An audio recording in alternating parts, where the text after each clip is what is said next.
objective morality does not exist. And this is merely just a little video, which is a discussion merely on ethics. Now, I am a Christian theist now, and that's normally it would be, you might think it'd be contradictory for me to say objective morality does not exist. Objective morality is the idea that there exists, independent of our minds, a set of things that are right, or a set of actions which are right and good, as opposed to a set of actions which are not right and not good. That is objective morality. A set of actions and thoughts of actions which are right and good.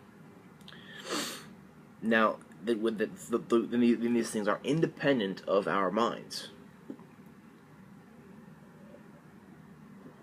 Now, this kind of ascribes to that little idea of Platonism. Platonism is the idea that there are these abstract forms which are up in the Platonic heavens, which we get the idea of, say, roundness. This glass is round. Somewhat, I think. Yeah, it's round. This glass is round. Roundness is if the Platonic forms did exist, then roundness would be a Platonic universal, where particulars such as this glass instantiate the form of roundness. So as do other things. So there are, with Platonism, there are abstract universals. Now we can get into metaphysical debate as with respect to with all the universals and the properties and the particulars and such. That is a debate, because there are discussions of Platonism with respect not only to metaphysical properties and particulars, but also numbers and in this case morals, or moral values and moral ideas.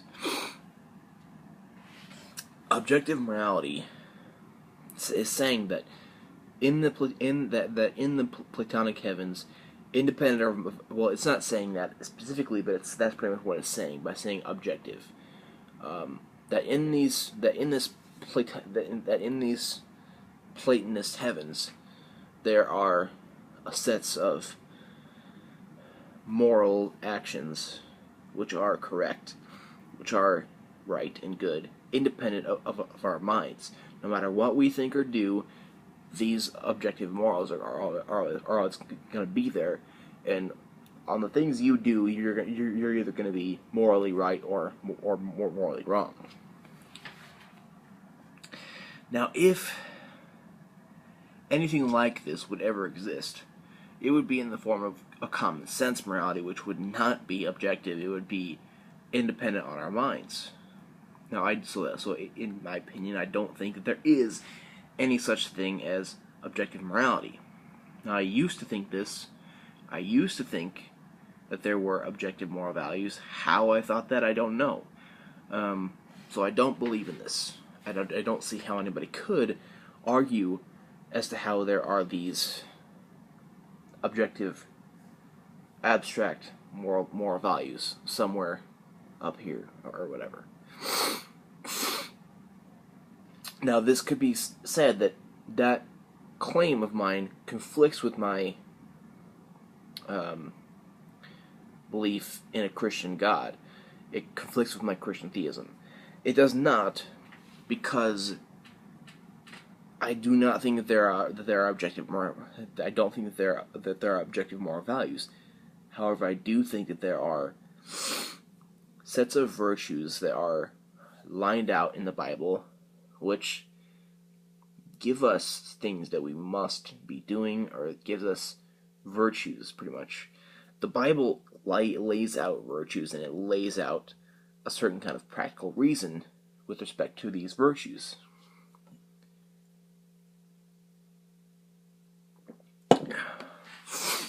If you read the Bible, you will see and understand all of these virtues. As you read the New Testament, you will be specifically lined out all these virtues. Now, these are virtues, and they pretty much are going to say to you, this is how you should live. It's not saying you should do this, you should do this, you should do this. People can argue with me that it does, but it's more saying you should live this way. You should be like this. It's not saying do this, this, and this. It's saying be like this. When it says things like strive to be. It says I'm paraphrasing. It says in some way, be like the Lord as much as you can. Try and live the way Jesus did, as much as you possibly can. That is saying, be like this. It's not saying do this, and this, but be like this. It does say do these things, but it gives you an outline of how you should be. It gives you an outline of a character of how you should be. Now that, for me, gives you a prescription of how you should be, and pretty much it gives you a Christian form of a virtue prescription. So I do not understand in any way how objective moral values could possibly ever exist, because they don't. What is given to you in the Bible, if you are a Christian and you read it, is a prescription of how to live virtuously, given with the twist of how Jesus lived, pretty much.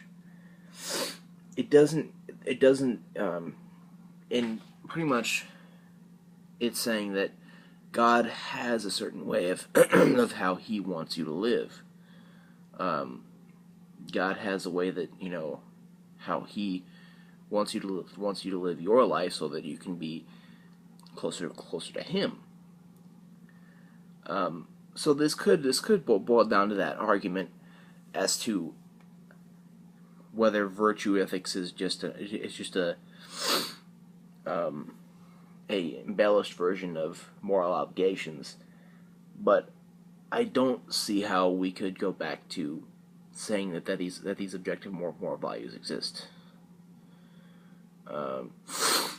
Because God merely created Jesus and put Him here as an example of how all of us here should live. And that's real. That's not abstract. That's not abstract moral values, but it's a real example.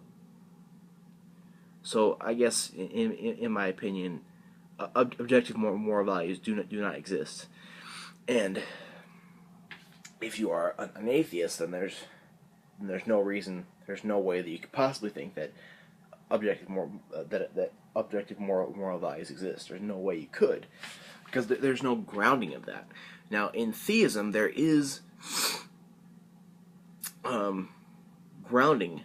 There is a way to ground objective moral values, but there's no reason to go that way, because it's kind of saying that certain things exist when they really don't. There's no objective moral values. There's just, if you are a theist, then you believe that there was Jesus, and Jesus is the real example of how we should live. So in any way, so all of that discussion of Jesus and stuff, that's an explanation to you theists as to why these objective moral values do not exist. So I don't see any possible way how this moral objectivity could even be there. Let me know your thoughts on this. If you are a theist, let me know what you think about this. If you even think that this moral objectivity does exist, then please, I would like to discuss this very, very much, please.